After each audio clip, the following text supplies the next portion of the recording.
Thank you all for joining us. I did just want to briefly introduce Tribal Energy Alternatives and who we are, the work that we do. Tribal Energy Alternatives, as we often refer to as T, is an Indigenous-led affiliate of Grid Alternatives. Our co-executive directors are Tungshi Claremont and Talia Martin. Always love to highlight them. And our mission is to support tribal nations in their pursuit of energy sovereignty through solar energy solutions, hands-on trainings, and community empowerment, ensuring sustainable development and long-term environmental health. So our work has had a national reach, and our programs span across grant making, workforce development, and long-term environmental construction, policy, and advocacy. And then we also have initiatives specific to California tribal work. And so I could talk all day about all the different initiatives and work that T has had, but I am going to have John pop a link to our T Impact Report in the chat so you can learn a little bit more about what we do.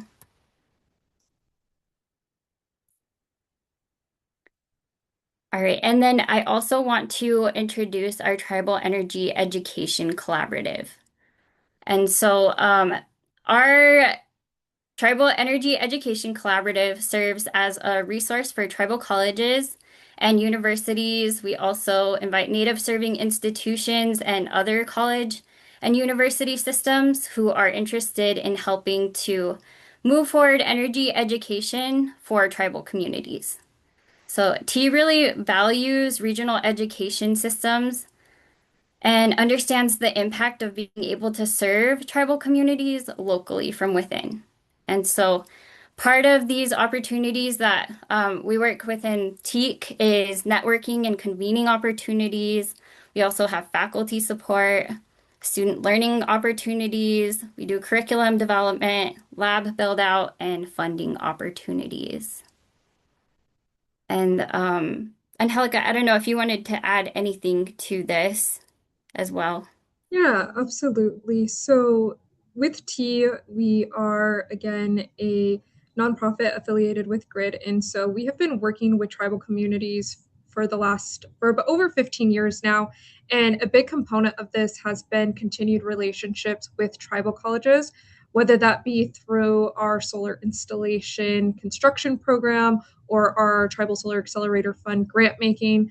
We have very much valued the we value what tribal colleges have been able to provide for students. They have been consistent in trying to advocate not only for renewable energy resources in their communities, but trying to make sure that students' education is at the forefront. We have had an organic partnership and relationship come up through Tongshi Claremont, our co-executive director as well. TCUs has been something that she has always been focused on since we've began this program and wanting to make sure we continue to really leverage the voices of the folks who are there serving in real time. I think it's really important that as we talk about these initiatives, as we talk about these programs, our goal is to make sure that we are being responsive to what communities are asking for us. And that is a big part of why this collaborative has come together. Right, exactly. And so that's what brings us here today. And it's really under this context of our work that, we have the opportunity to engage with some brilliant minds in the tribal college systems. And we wanted to create this opportunity to highlight and elevate the voices of individuals that have the practical experience organizing, implementing, and they also engage with students regarding their energy programs within their respective TCUs. And so, with that, we want to introduce our panelists today. And so, I will hand it over to our panelists. We will have them introduce themselves in this order. We'll go Bridget, Cheryl, Jeromy, and Wesley. So, Bridget, I will hand it over to you. Miigwech. Minogigije, Bridget Indigenous Cause. Um, I'm the customized ed coordinator here at the White Earth Tribal and Community College. I've been here for about 4 years, and my background is in environmental science and planning. Um, I myself am from Chumash Aki territory, what is now the section of the Los Angeles Basin. But I've come a long way, and I find myself in Gawa Babiganakag, White Earth as my home. So miigwech apache for inviting me to this panel and for your time. And I'm excited to engage in this conversation with all of you. So, miigwech.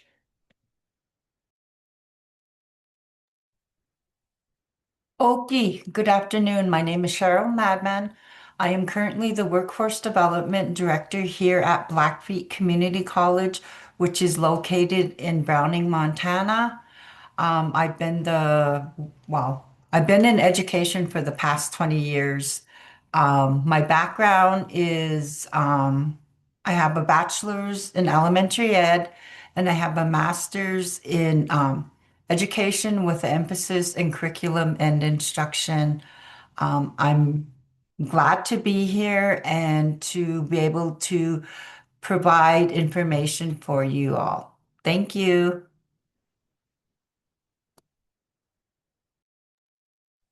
Good afternoon. My name is Jeromy Cowell. I'm the farm director at the Ojibwe University outside of Hayward, Wisconsin. I also head the university's new industrial training and assessment center where we do industrial energy assessments on small and medium-sized manufacturers in Wisconsin and Minnesota to with our students to get them experience and help industry become more lean and efficient in energy usage. Okay, we I had a little bit trouble hearing you, Jeromy. Okay, I Let's get. see. All right. Again, my name's Jeromy Cowell. I'm the farm director at the Lac Orioles Ojibwe University outside of Hayward, Wisconsin. I head up the university's industrial training and assessment center here, along with University Wisconsin Milwaukee's office at that center. We do energy assessments on small and medium-sized manufacturers in both Wisconsin and Minnesota to streamline their energy process and decrease their usage with our students that are part of the program.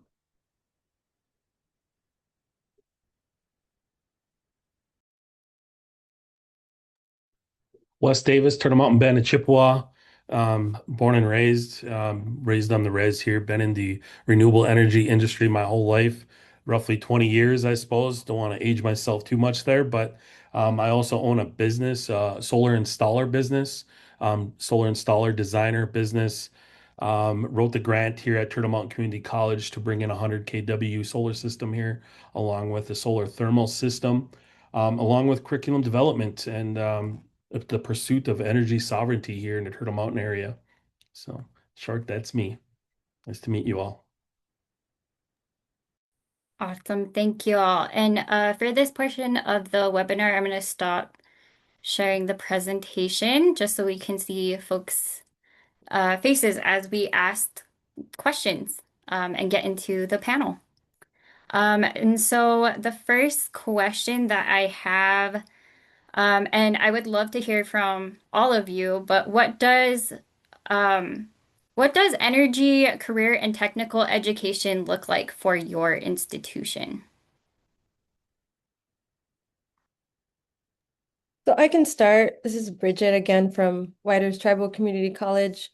I forgot to mention for those that don't may not know, we're located in Mahnomen, Minnesota, kind of triangulated between the cities, Fargo, Moorhead area, and Duluth, kind of out in the beautiful woods area between the adjacent to the plains. But to answer this question, what does energy, career, and technical education look like here?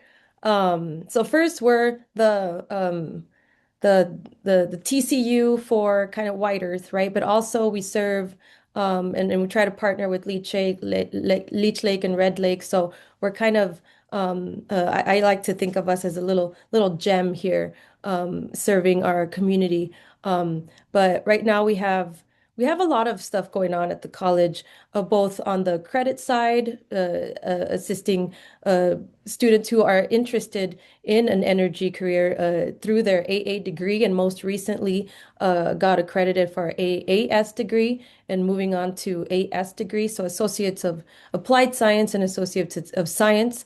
So we're moving towards building that curriculum up. But in my department, which is the customized ed, or in other places it's known as continuing education, I focus more on the industry recognized credentials, more the shorter term programs, the applied sciences per se. So right now, one of the biggest programs we offer is the North American Board of Certified Energy Practitioners. That's a NABCEP.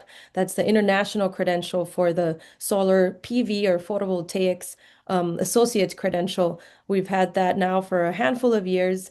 And we partner with a local native-led organization, Eighth Fire Solar, out of Pine Point. That's the southernmost part of the res. And try to build up their staffing, but also kind of make those connections with the career pathway development. So we also offer the boiler engineer license. That's a level 1 engineering license through the state of Minnesota. So that's energy related. But we need boilers, both residential, commercial, industrial. So that's another possible pathway that participants can take. I'm working with a local community college out of Bemidji to kind of get an electrician certificate going as well. That's been something that takes a little bit of time. It's a lengthier program, but it's something where we're starting with a little bit of a pilot program there. But our more established program is our solar PV program. And on the AA side, or AAS side, we're now offering construction, carpentry, blueprint reading and design, and then we're also kind of trying to focus on weatherization, kind of like energy auditing. So we are looking to secure some funding. I'll talk a little bit about that, some of our planning efforts related to weatherization and energy auditing. But that's kind of a high level overview of some of the programs that we have here, both again on the academic or for credit, as well as the industry recognized credential side. But we also have extension, community extension. We are a land grant college, so they have a lot of programming at the intersection of food, water, and agriculture. So, and I'll talk a little bit about that.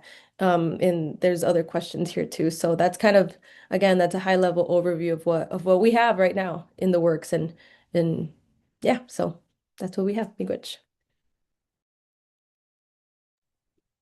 I will go next. So, what does energy, career, and technical education look like at Blackfeet Community College? Well, we are just new. In 2023, we introduced workforce development, and that's when I was hired and placed in the position of the director. So at that time, we worked with a Department of Indian Energy.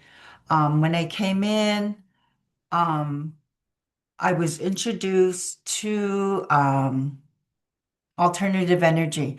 And so already on our campus, we have, I believe, 6 buildings that are powered by solar, that have solar installation.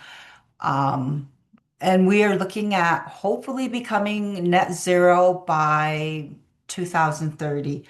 We were just awarded a Department of Indian Education grant for 700, I believe 725,000 to install solar on 2 more buildings here at the college. Um, Currently, I am working on, we have our 1 year degree, our 1 year certificate in industrial or industry trades. I'm currently working on the 2 year program, which we will be offering for emphasis. The students, once they complete the 1 year, they can have go into the electrical, the plumbing, the HVAC, and then the solar.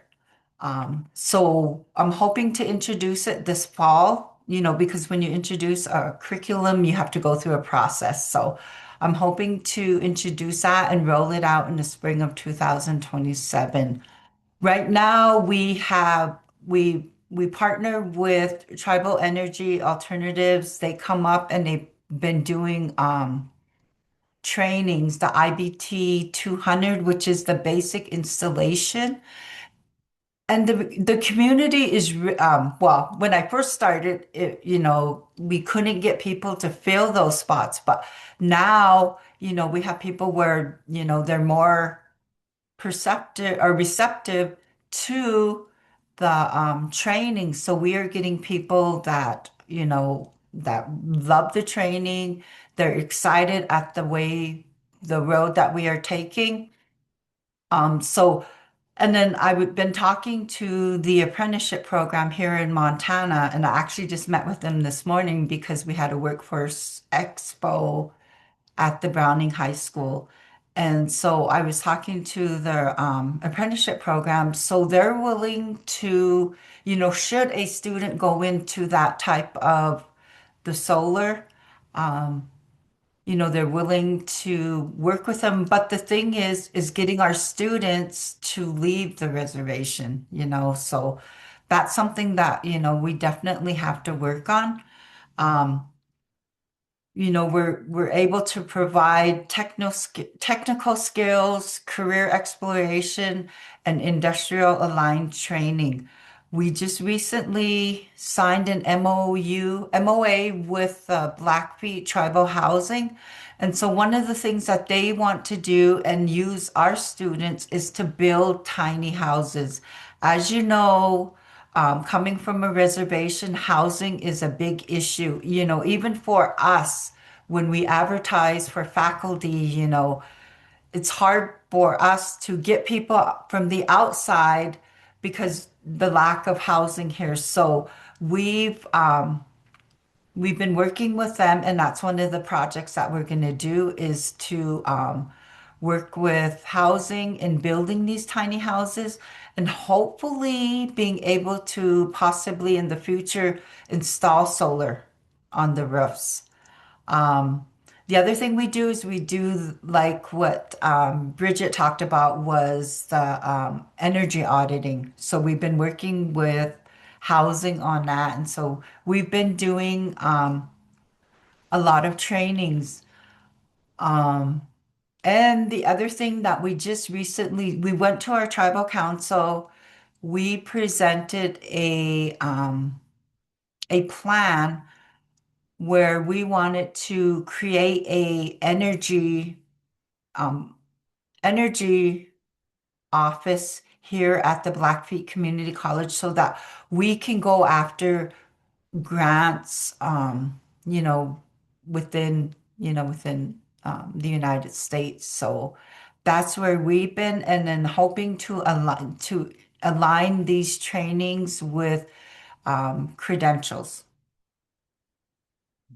Thank you.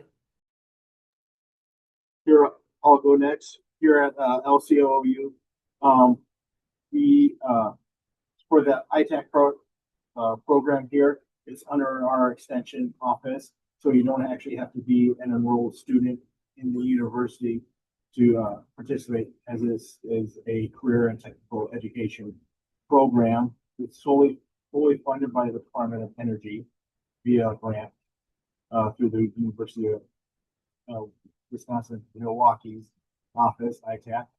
And then our students, they can participate. They also get the NAB photovoltaic associate credential, which they take through the Midwest Renewable Energy Association here.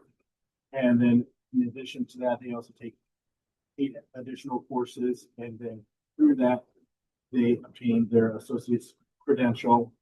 And the completion of all of the courses, they receive 8 continuing educational units here. And then as also part of that, they also conduct the energy assessments on area, small and medium-sized manufacturers in Wisconsin and Minnesota. And this summer, they will also be participating in the construction of a $300,000 solar off-grid solar system for our new farm complex here at the university.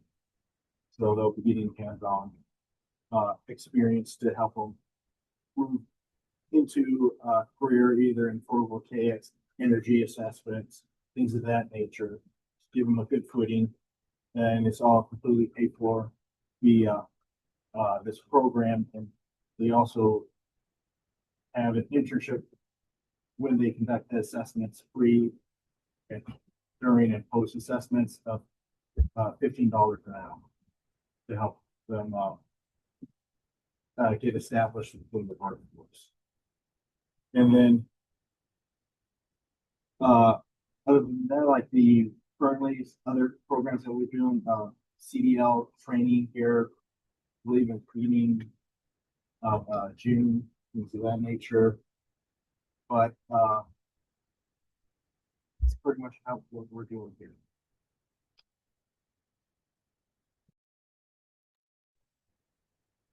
My turn, I take it.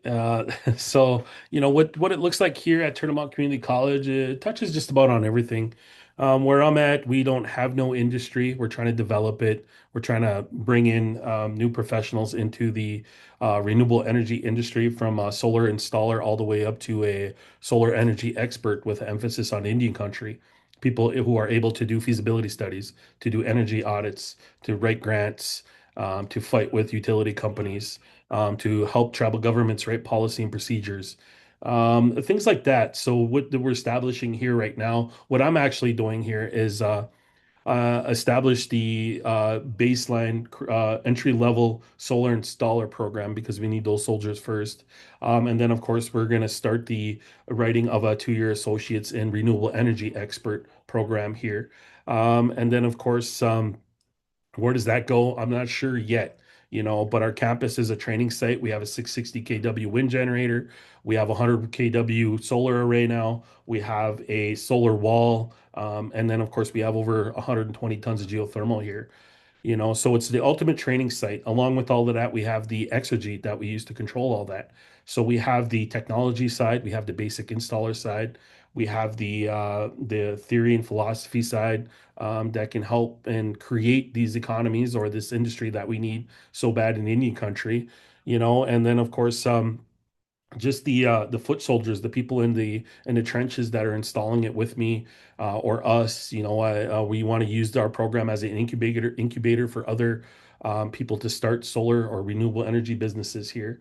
So we'll try to touch on all of those. It's a huge hurdle, as you all may know, in Indian country, how hard it is to try to develop and make renewable energy feasible for our people and accessible. So it's important that we're able to do energy audits, and write grants, because there's just no industry for our people to have access to that. And it's a quality of life investment for our people. So not only are we giving them an access to a trade, but we're also lowering their utility bills at the same time. And what does that look like strategically, So. Miigwech. Yeah, thank you for that. And I think that's a great segue talking about pathways and careers into the renewable energy industry. And so my next question, I want to hear a little bit more about your personal journeys and how did you come into serving this role for your TCU?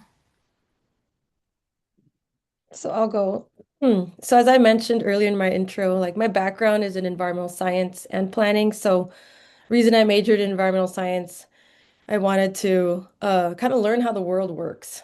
And I think the environmental science pathway kind of gave me a little bit of everything, from like the, hard sciences, physical sciences, to learning about environmental racism, to understanding the policy, the regulations, the laws, and then furthering with my education with planning, focusing on land use planning. And then I got a bit of an internship with the Bureau of Land Management down in the Four Corners area in Farmington, and that gave me even deeper understanding of things like tribal consultation. Or I was a NEPA intern, the National Environmental Policy Act intern. So I was out doing on-sites, and it was an oil and gas field office. So that was kind of my first introduction to those processes on the ground in Dene country. So that's kind of a little bit of my journey since what, 2000, I don't know, 8. But I think I'm also a first generation college student, and I think this role and what I strive to do personally in with my background and then with my passions is encourage other first generation college students to kind of follow their dreams and set their sights on kind of like with what Wes was talking about. These are life.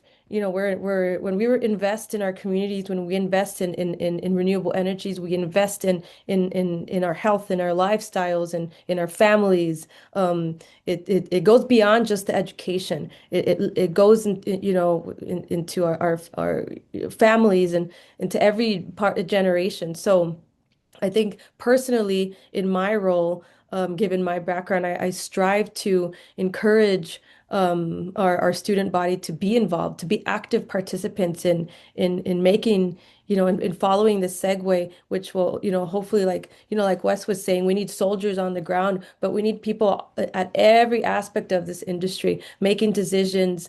We need all boots on the ground, and so I feel like there's a welcoming space for everybody who wants to enter this space, whether it's directly or indirectly, through the business aspect, through the installation aspect, and so on. And it obviously it affects every part of our lives. So that's something that I'm really passionate about, is encouraging people to follow their dreams and to be active participants in endeavors that do affect their daily lives, because we need each other. We need all of us to participate. So that's a little bit of my background and kind of my motivation in the work that I do. So, miigwech.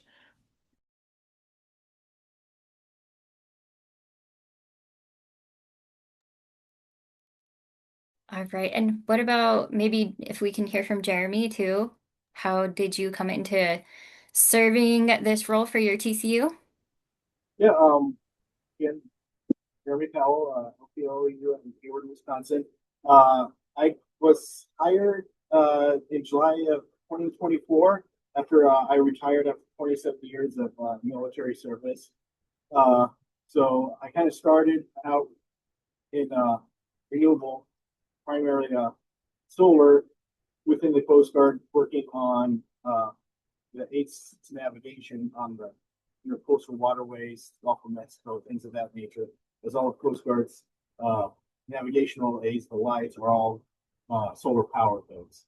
So I constructed a lot of small scale solar uh, systems on the poles and on the buoys out in the Gulf of Mexico waterways, and then I continued on as a marine science technician, and then got my bachelor's in criminal justice, but then I got my master's in military history, and then my last one is in space science and technology, with focusing on satellites with solar power uh, application. And then uh, as part of the farm director position that I accepted here, this was rolled in because I was to establish a solar voltaic lab at the university's farm, which is being constructed this summer in conjunction with them. It's part of the $300,000 solar construction project. Uh, then, and then also I have just have a lot of experience in incident commands and emergency management of kind of starting everything from uh, ground base, we have a zero and then build it from there. That's my path. I will go next. Now what was the question? I'm sorry, Danita. How did we come into our background? Yes. Um, How did you find yourself serving in this role at your TCU? well, I'm kind of new to, I'm not new to post-secondary education, but I'm new to this field in 2023 when I was hired as a workforce development director. Um, we we have an Blackfeet Community College is also a land grant institution. So, we're looking at food sovereignty, we're looking at energy sovereignty as we move into the future. So for me, um, alternative energy was new and I'm glad. I really enjoy working with you guys, working with Department of Indian Energy. Um, I have a task team that, we're working like helping me with the curriculum for in the upcoming future. So, like I said, I'm new to it, but that's been my journey every day. I'm a lifelong learner, so, we learn every day something new. Thank you. So I guess my journey to get here was long and gritty, I guess. I started out as a tradesman, as an HVAC tradesman, to go to school. I wanted to be a bush mechanic, but my instructor at the high school was like, "Nah, we have enough of those around here. Wes, you need to go to HVAC school because there's absolutely nobody under res who can fix a furnace." So he literally took a bus and he drove me to East Grand Forks, and it was called Northland Technical College at the time. And I went there. I learned how all about heating and cooling and that type of stuff. I really met some nice people. Went through a bunch of culture shock. Keep in mind that was my first time probably off the res for a long period of time. Went through a lot of stuff and learned. My worldview really blew up at that point. But I was able to come back. I ended up being a mechanical installer, tier five, which means commercial. I did some pretty big installs on the HVAC side there. And then while I was gone, they built this college here, Turtle Community College. And then they had sent me an application to apply for a facilities manager job here. I still wasn't really interested in getting back to my tribal community at that time because I was young and I was toxic and I had some history there with alcohol and stuff, and I wasn't sure I wanted to go back to that. But I also knew the whole reason why I went to school for HVAC is I needed to give back to my community, right? Um, so I felt okay. Well, there's my opportunity. Let's go back and see if I can't make a difference in my community. So I started here at 176,000 square foot campus based on renewable energy, based on geothermal at that time. So that wasn't a thing in Indian country at that time. So that was the main reason why I came back was to be able to work on it. I had extensive history and experience on installing it and controlling it in the Red River Valley area. And then once I got here, I was able to really take this campus to the next level. See what happens in reservations is we get grants, we have consultants come in and they come in and build this state-of-the-art renewable energy and then they leave it.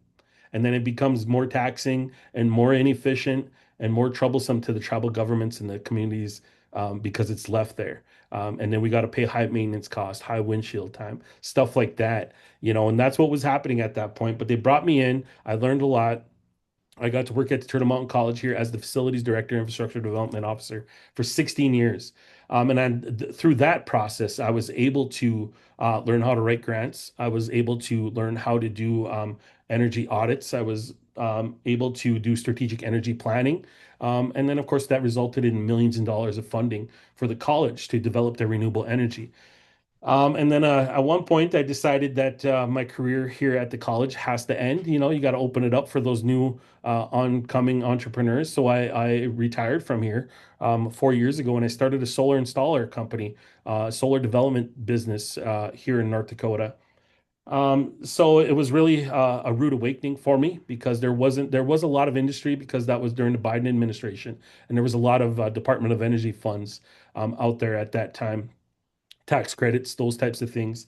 But what I also found at the same time was there wasn't not a lot of workforce out there. There wasn't a lot of people who can do solar installs. There wasn't a lot of people who can do designs. There wasn't a lot of people who can figure out what type of solar, what type of energy they wanted. Was it geothermal? Was it solar? Was it wind?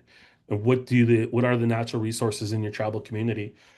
So I started doing a lot of consultant work and writing a lot of grants. And of course, that's what brought me right back to where I started here at the Turtle Mountain Community College. I wrote a grant to do because I knew when I left here that solar was the only renewable energy that they did not have on this campus. And it was kind of one of my long-term goals to try to get that here at the campus. But I didn't get that done before I left. But there was a grant that opened up where I was able to do that. So I got along with the administration here, Sheila Trottier, CT director, Kevin Moore, facilities director. And I said, hey, you guys interested in writing a grant? And you guys know how long and lengthy these things are. You know, we're 2.5 years in. It's installed, and now we have the program. So we're actually making strides here. So what the goal looks like now is we have a trade school here. We have construction technology where they build houses. We have an HVAC program which I started back in 2013. We have a plumbing program and we have electrical program. Now they have all this, we have all of these programs, but we need to emphasize the renewable energy aspect or building better. Like Bridget was talking about when we need to have better infrastructure here for our people. We can't just keep living in trailer houses and things that make people work. To make, we're always in survival mode with our infrastructure, right? Whatever we can afford to live in our tribal communities because we're poor economies. So what does that look like in renewable energy? That means jobs, and that means better infrastructure, better windows, better doors, better walls, thicker insulation, that type of stuff. It doesn't just mean solar. It means higher efficient furnaces. It means geothermal if you can afford it. If you can add solar to geothermal, it's the best scenario you can get. So there's all these things, and then of course, the best part about it is here at the college is it's based on tradition and culture and who we are as a people. You know, we're Anishinaabe people. We always have worshiped the sun and the earth. We always have worshiped that that relationship between the sun and the earth, right? Jesus and Aki. And we knew that solar has been here for time immemorial. It's nothing new. You know, the industry is trying to say that, well, this is new energy. Now, this is part of who we are and where we come from for our entire lives. And how do we harness it and move forward? So it has a cultural aspect to it too, especially at a tribal college. You know, we're even though we're being business incubators, we're trying to develop people to go into that. And then we want to make sure that we have every level that so we can speak back to society on every level. So that's the biggest thing here in our career and technical education school is to make sure that we give back that wisdom. Like I said, I've been in the industry since 2000 and back when it wasn't even cool, you know, before No Dapple, before these huge corporations showed up. I was sitting by myself in rooms and people were really kicking me in the shins because they didn't want to hear about renewable energy. They didn't want to hear about how efficient geothermal was or how efficient a wind turbine is.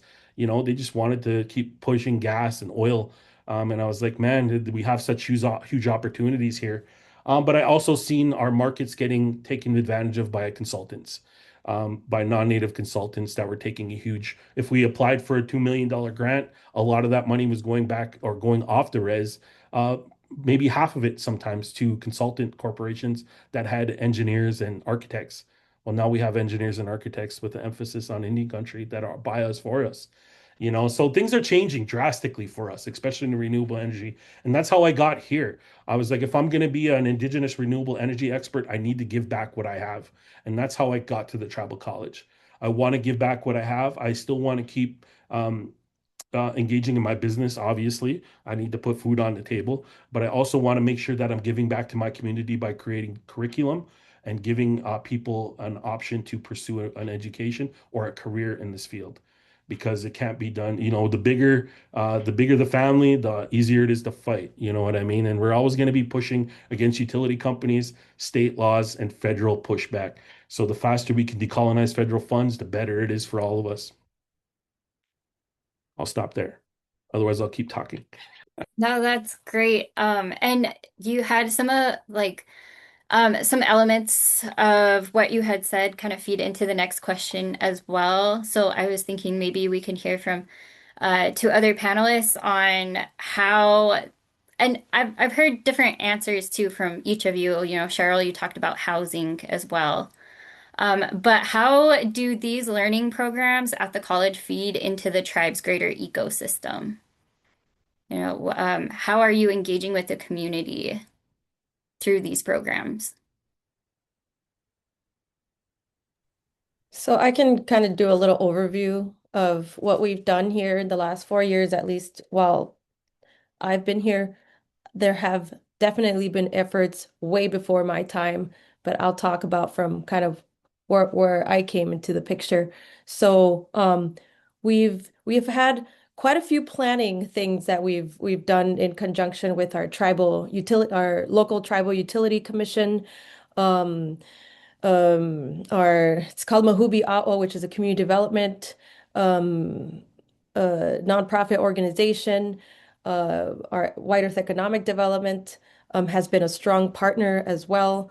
And then there's other organizations within the U of M system, CERTs. They do a lot of technical assistance and planning. And then a local organization called Headwaters Regional Development Commission. They've been an excellent partner in terms of planning and that community, kind of keeping that community conversation, that momentum going. So we've secured a few of some dollars to be able to bring co-ops, utilities, community members, students, again, our TUC and native and non-native or tribal and our allies to the table to talk about these conversations. A lot similar to the questions that you're asking, like what is energy and what does that look like? And farmers have also participated, that they're critical key players in this conversation as well. So we've had a few community conversations here on campus. We've also been part of kind of the reservation weatherization task force. And out of those conversations, we've identified funding sources. We've worked with the Department of Commerce here in the state to be able to write in for energy auditing training dollars. So we're still very much kind of to Wes's point, we're still very much kind of latched into those federal and state dollars. But yeah, I mean thinking long term, and regarding decolonizing our federal, our where we get our money, that's still we're still playing the game. But within that, um, I I like to see it as kind of like short term and long, like kind of have our lens both looking at what can we do immediately with the resources, the collaborations, the partnerships that we have now, and then kind of create a kind of a plan of action for that long term.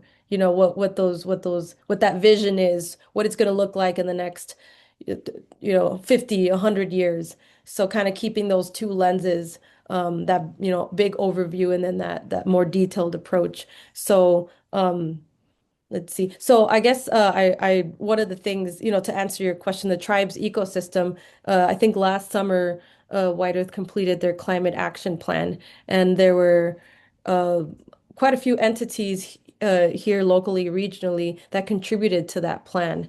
And so as the school here is working on our own strategic plan, we also had a recent SWOT analysis, kind of creating coherence between these kind of bigger regional plans, and then our plan here at the school. And as the tribe gets ready to create their energy plan too, is like just creating that coherence among the plans, so that we're not, working against each other. And so I think that's one of the things as a planner I always have in the back of my mind and in the forefront, like how are our goals here at the college, you know, uh, um, coherent with the goals of the tribe, the goals of the Tribal Utility Commission, and then our partners who also have, more of a regional plan. So how can all of these plans kind of communicate? Otherwise, as we know with planning fatigue, and it could get a little messy, chaotic, and then people, or just they just shove the plan, they forget about it. So, plans are meant to be dynamic, and they're meant to be changed, and they're meant to be discussed over and over again, and changed. And so I think that's one of the exciting things about planning in general. One of the reasons why I got into it is because it's kind of extending the reach beyond and kind of forcing us in a good way to work outside of our silos, work outside of our departments, work with our partners. And so I think in every part of the work that I do here in my role is feed like the like working towards making sure that our programs do align with the tribe's ecosystem. And if they don't, well, let's go back to the drawing board and figure out what's working, what's not working, what are the gaps. Um, and within the state, there's also the Minnesota Indigenous Energy Workforce Initiative that was kind of launched with Minnesota DEED, the Department of Employment and Economic Development. And this was, I think it was launched a little over a year-ish ago. And so now it's gaining momentum. Employers are coming to the table, other colleges, um, nonprofits. So we're trying to, kind of the gathering of the minds and I've been part of those planning efforts as well. So there's a lot of conversations going, but we have to make sure that we keep this momentum going and continue to have these conversations and make sure the every level of folks are at the table from those that are, on the ground, the grassroots organizations, all the way up to those that are the grant writers or the executive directors or industry. So, I mean, this is the, the kind of the challenge of humanity at this point, whether we're here locally or on the other side of the world. So, those are just few of the things that we do planning wise that kind of connect our programs, creating those career pathways, in opportunities for the workforce, writing grants and with our local, entities here. Um, so yeah, I'll stop there. There's a lot more that we do, but I think just making sure that we are working closely with our partners and our funders and the people and the students. That's another thing too, is we have a STEAM club here, we have Student Senate, we have ABLE, we have the American Indian Business Leaders Organization. There's so much potential still for connecting our students, you know, who are already showing interest or doing work or going through their programs with what's happening, kind of regionally. So there's still a lot of work to do, but I think we're definitely on the right track. So yeah. You go. Awesome. Thank you so much for sharing. I think you all have done a really great job at framing why energy education is important and how it fits into the greater tribal ecosystem. And one of the things that we also wanted to do within this panel was look to the future and also building capacity for these programs and building support for these programs as well. And so our next set of questions kind of dive into that. And for this first question, I would really love to hear from Cheryl first, as somebody who is a part of a program that's relatively new as well, and you have a lot of experience, with this. But how can other tribal colleges who may not have energy programs or are just starting to expand or think about how to incorporate energy workforce opportunities, how do they begin to do that within their colleges?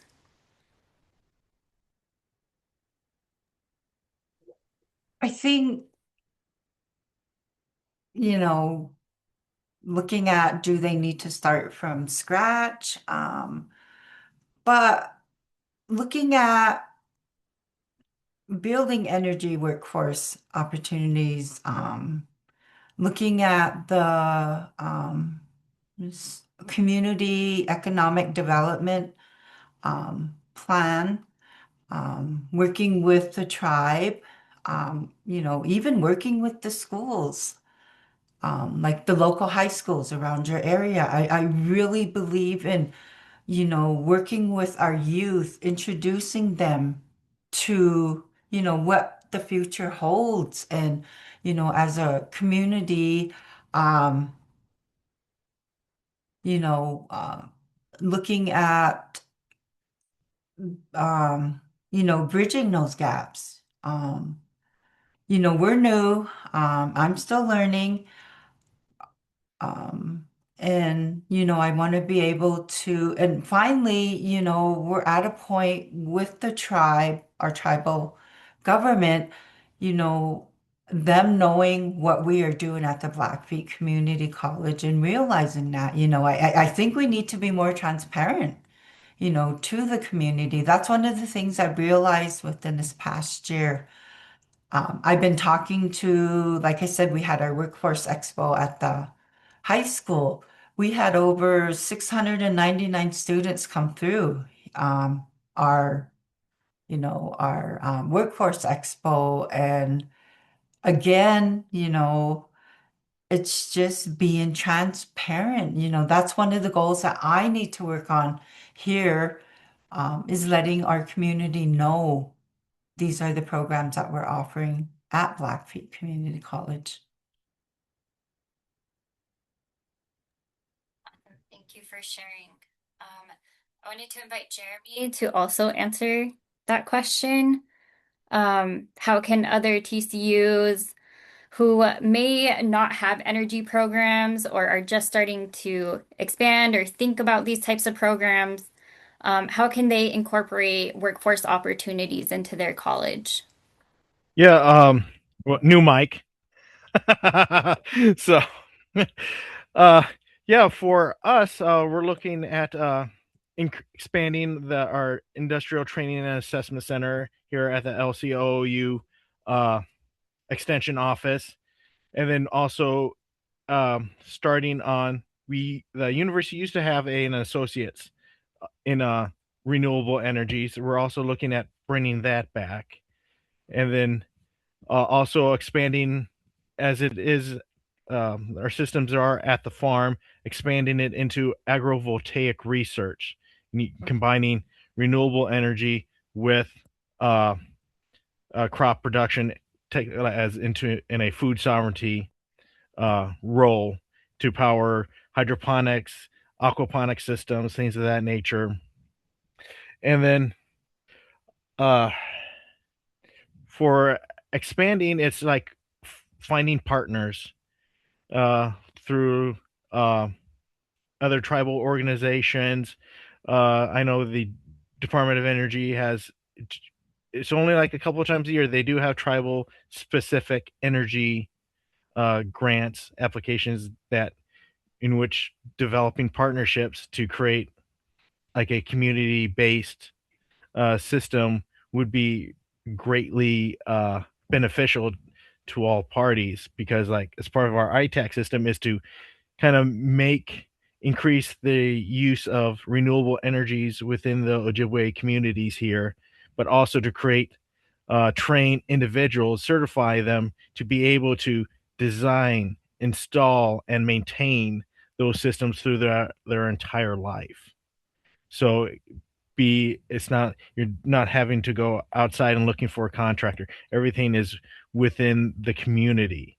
So with that, and I can also decrease the costs of improving energy efficiency for government, tribal government buildings, housing, things of that nature, and also installing solar systems to enhance those systems.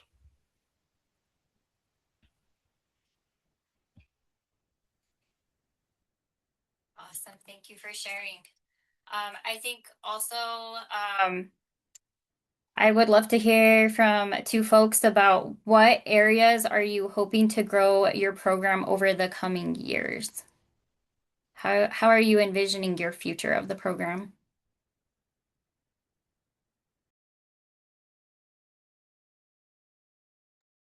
Uh, I guess the biggest thing here is that we're developing curriculum right now, and our team is trying to create something that all tribal colleges could potentially use. You don't need to reinvent the wheel, you know what I mean? Working together, and what we create might look the same on your reservation for your college, It might make it easier for, to get past your academic standards committee to getting it approved and all of that. So our goal here, and one of my close partners here, Joelle Toby, we've been working together to develop a curriculum that can relate to all tribal communities. So long term, that's the goal, for people to look at it because we don't have anything right now that aligns with our culture and our traditions of who we are and where we come from. It's just mainstream solar install, return on investment, never return on quality of life, never return on the quality of Mother Earth. It's always about RTO or RTI. I mean, so that for me, that's what it is. Once we have it developed here, we want to be able to share it with everybody and have panels like this and discuss it with other professionals, other tribal colleges, other leaders.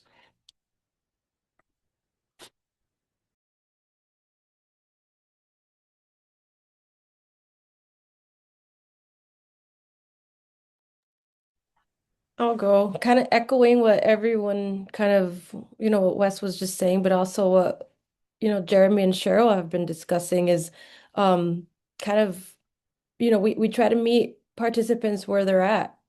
A lot of our participants are, a little older. They've taken a hiatus from their education and they're coming back and they're excited and they're um willing to put in the work to enter this exciting space. And so part of our programs are to be able to support with other participant with kind of uh, support services, meeting the participant where they're at and the kind of that human aspect of it. And they're not, they're students, but they're parents, they have to travel a long ways. Like Cheryl was saying, some people are willing to relocate, other people are not willing to relocate. So we have to really examine kind of the family dynamics of our participants as well. So I think in terms of growing our program, I'd like to continue to be able to offer those support services to our participants and meet them where they're at and provide um, more opportunities for them to kind of stack their credentials or grow their skill set. Oftentimes we have participants who start here at Customized Ed and they get their special boilers operator, license, and then they're excited. They're very proud of themselves. Their morale kind of like they're just really proud of themselves, and then they get inspired and they want to go get their AA degree, or vice versa. They finish their AA degree, and soon to be AS degree, and then they're looking for the next thing, more specialized. So they come and they sign up for one of the courses we have here, our solar PV course, our engineer course, our depending, we have healthcare stuff too. And then from there, what?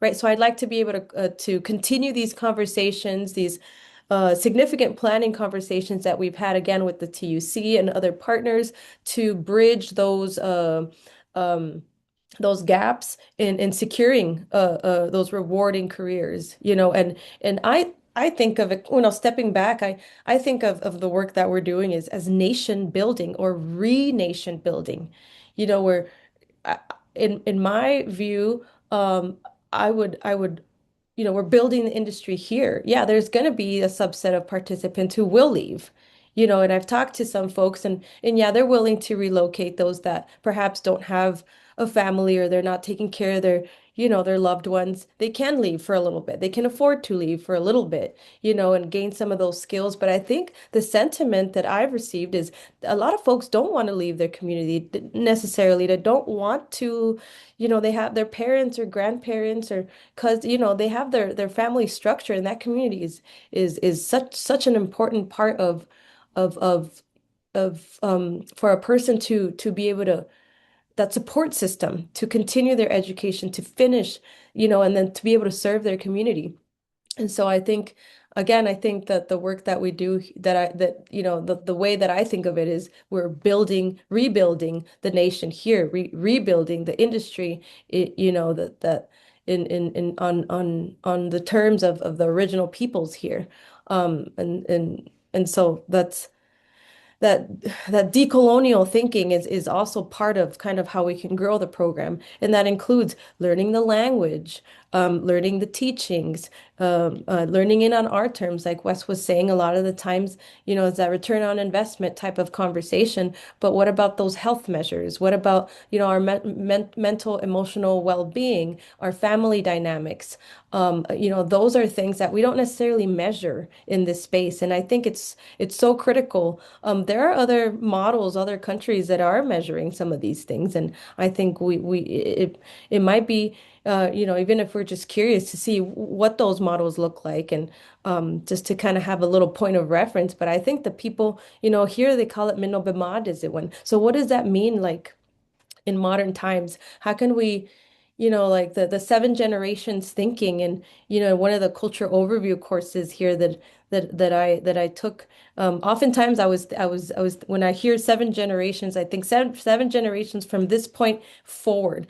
But as I was taught, was kind of looking at us as that fourth generation perhaps, and then the three generations behind us, and taking that knowledge, or carrying that knowledge, those learnings, those teachings, the language, the challenges, the barriers of the past three generations, and us being the fourth generation, and taking that to the next three generations. And for me, it kind of like it made more sense in that way for me, than thinking like seven generations into the future, all obviously thinking that far ahead. But I think kind of the three generations behind us, like there's so much valuable information there.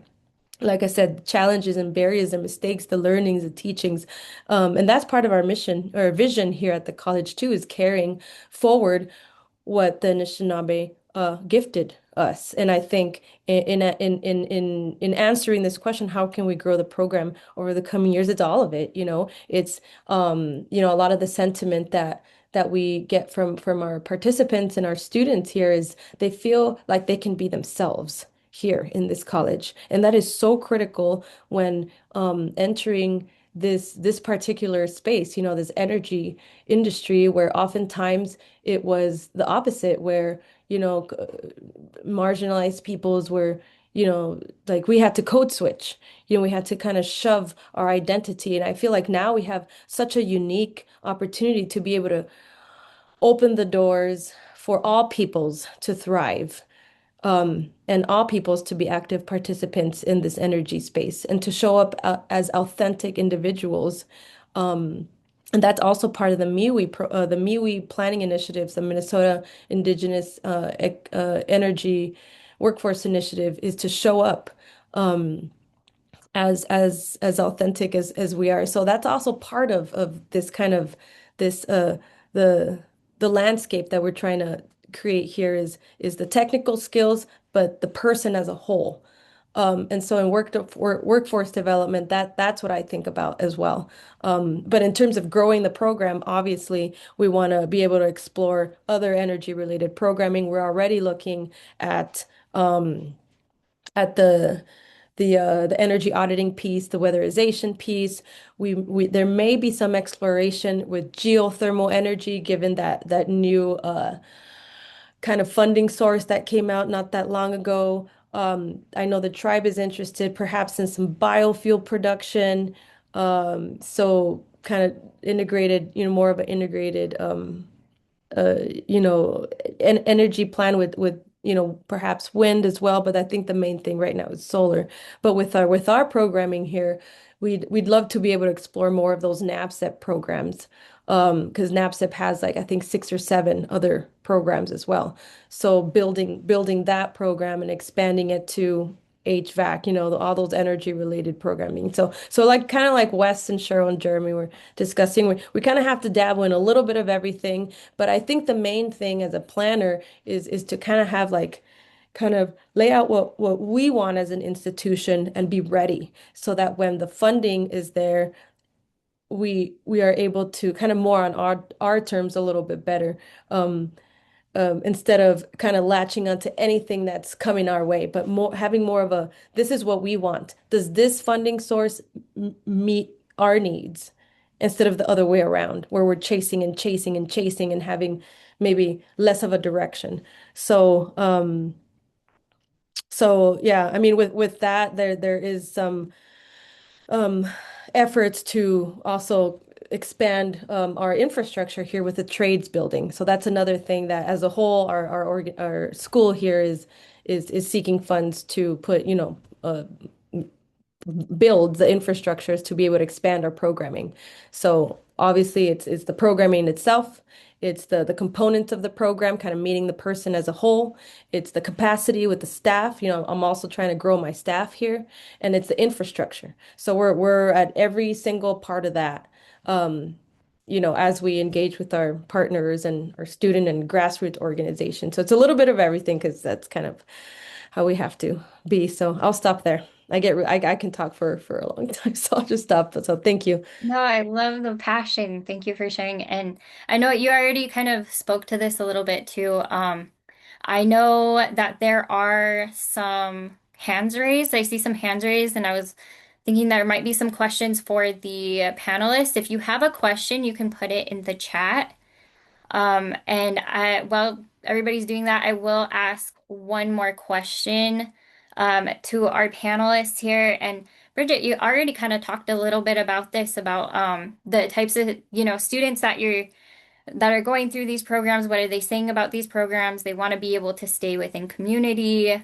That nation building aspect is so important because we often run into that too with our programs as folks wanting to have access to these types of jobs and opportunities within community. And so I did just want to open up this question and leave it open for one of you to answer.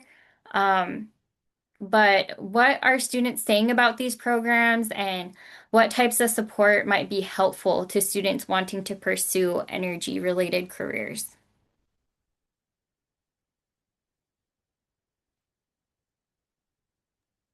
I'll try to answer that. I guess the biggest thing, the students love the program. They know they love the initiative. They're inspired by it. They want to be a part of the movement. It's more of a movement than a career because it has a direct impact on their community and who they are and where they come from, the way we teach it. So they're all in, right? They want to stay a part of it. They want to get higher education in it, which is the greatest thing that we can get out of a cohort of students. So that's the feedback that I got. Keep in mind that we just ended today, as a matter of fact. We just had a cookout right before I got on this call. So a lot of them are inspired. They want to be a part of it. But there's also the ones that want to get into the high-end renewable energy, the directors, the feasibility study, the energy auditors, the grant writers, the people who are speaking back to society consistently. And then half of the class just wants to be left alone and be an installer, which is fine, right? Because we got to have room for everybody. So that's what I'm seeing here at the Turtle Mountain College right now. So we definitely got to create our associates program. We got to make our entry level solar program stronger. And then, of course, create a working group like this. Like you guys were able to help a couple of our students out in the first cohort with some type of funding. We need to make sure that we're giving them the complete opportunity for whatever it is that, vehicles, hardships, living on the res, access to gas. Maybe they need a set of tires or something. Maybe they need help with childcare. But all these types of opportunities, workforce development, I guess is what it is, helps out hugely to make them comfortable and give them access to our classrooms in our college. So that's what I've been hearing here at Turtle Mountain Community College. All right. Yeah. I just want to, before we shift into our next part, I just want to thank our panelists for coming and sharing your experience. We really appreciate having your expertise and framing this important work that is being done on the tribal college level. I know we have some folks asking for your contact information, and so I will be following up with you all individually about that and potentially uh, sending information out, but their names are listed on the flyer, so as well. But thank you all again so much. We really appreciate being able to have your insight on what these programs look like on the ground as well. And so with that, we do have a special announcement too for our audience. Let me share my screen.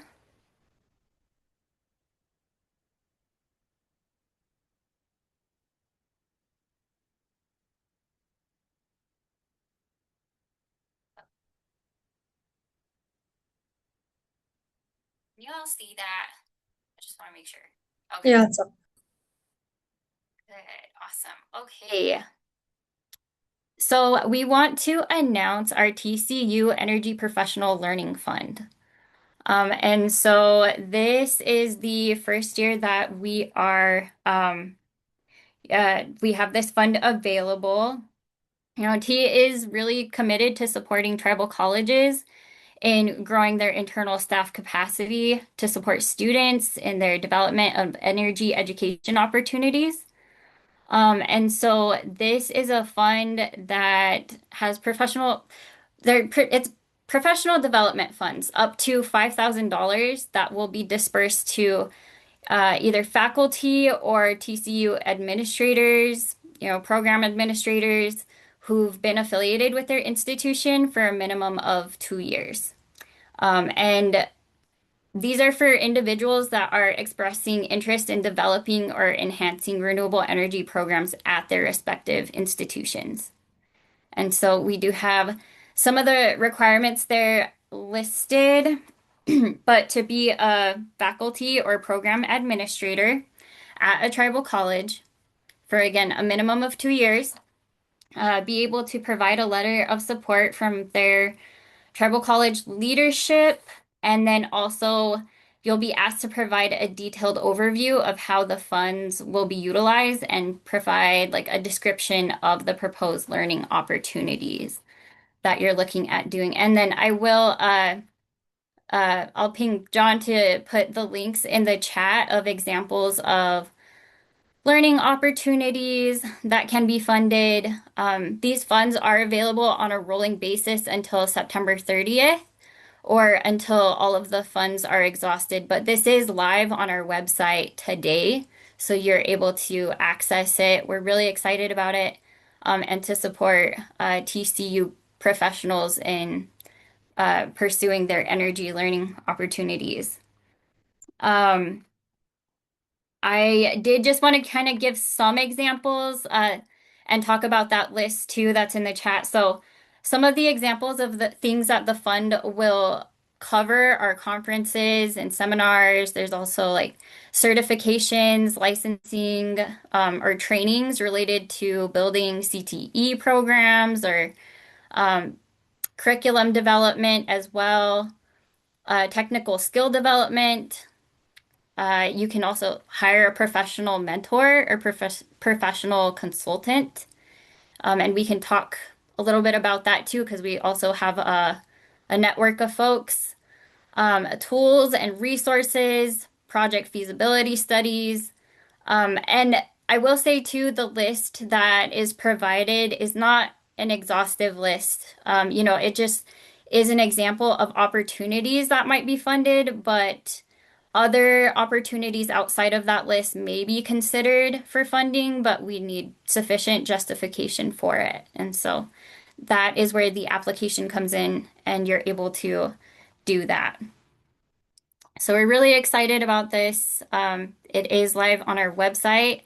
I'll talk a little bit more about how to access this here in a bit, but I do also want to highlight some of our other funding opportunities that have been established for a while already. We have our Renewable Energy Training Scholarship. So this is a scholarship up to $1,500 to individuals that are pursuing trainings through a trade, a CTE program, vocational program, or it can also be through a partner organization that is not grid affiliated. And so these funds are meant to be flexible for students. They can be for wraparound services. You know, some of the examples of things that it's been used for in the past is childcare or like transportation, supplies like maybe books or even work clothes, glasses. Those are just some examples of things that these funds have been used for. And the only requirements is that they must be 18 years of age or older, or and their educational goals or training must be directly related to renewable energy. And so we have this scholarship available for folks that are uh, maybe just pursuing that technical career pathway. But then we also do have another scholarship available um, for students that are enrolled in a 2 to 4 year institution, whether that be a tribal college, a public or private college or university. So this is up to $5,000 for those students. Um, we have a wide range of students from different programs or academic disciplines that apply for this scholarship and receive it. So all majors are welcome to apply, but there must be a strong demonstrated connection to renewable energy. And we also do look for reciprocity of wanting to give back to their tribal community within their scholarship applications. So that's also another opportunity that we've had available. This one is not yet available on our funding portal, but it will become available pretty early on throughout the summer. So I would follow us on social media so that you have full updates on this scholarship. Or if you don't have social media, I also have a link here coming up that you can fill out. And so this is the Flux funding portal. I wanted to talk a little bit about how to access the applications for these opportunities. And so we do have our grant management system, Flux. It is linked on our website. You'll be able to go to our website and these pages and be able to access our landing portal through this. But I do have the link there to our registration form. You want to make sure that you are registering for our leadership programs and not our grant programs, our other like large grant opportunities. So our leadership programs are grants for individuals. So this link will take you directly to our leadership program registration form. You want to select yes to both of those questions, and then it will prompt you to fill out your personal information to create your profile. But once you finish the registration form, that it does take 24 to 48 hours in order for that registration to be approved. And then you'll have full access to the funding portal and the applications. So that's one thing to note. It's a little bit of a pause in the process. So once you're approved, you'll get an email with the directions for logging into the Flux Grant portal, and you'll be able to create your own password and log in, and you'll have your own profile. To get to these opportunities, you'll click the Apply for Funding section on the gray drop-down menu. So here it looks like it's the second one down. And then you scroll down to the Workforce Development and Educational Pathways section on that web page, and you'll see our opportunities linked.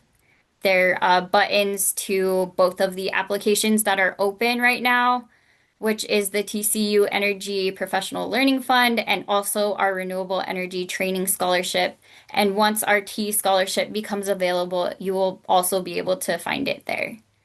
And so just some tips and tricks on how to navigate that.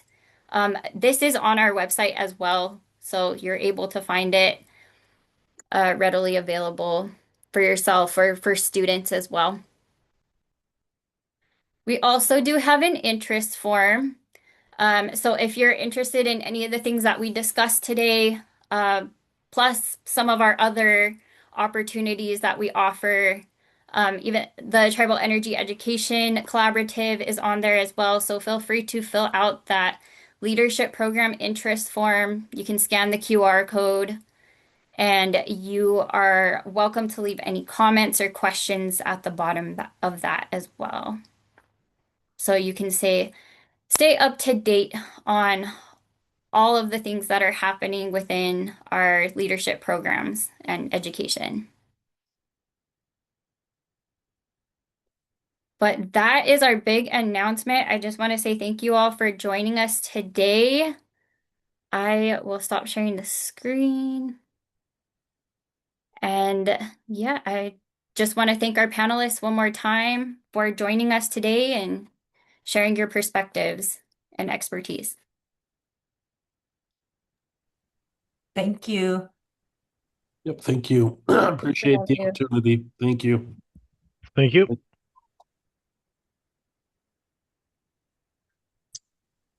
Thank you all. You are free to end your time here at our webinar. We will follow up with some recaps from this webinar again with some additional resources, and this is recorded, so we will make that available as well if you want to share it, as Danita had mentioned earlier on. But thank you. Thank you, everyone. Take care.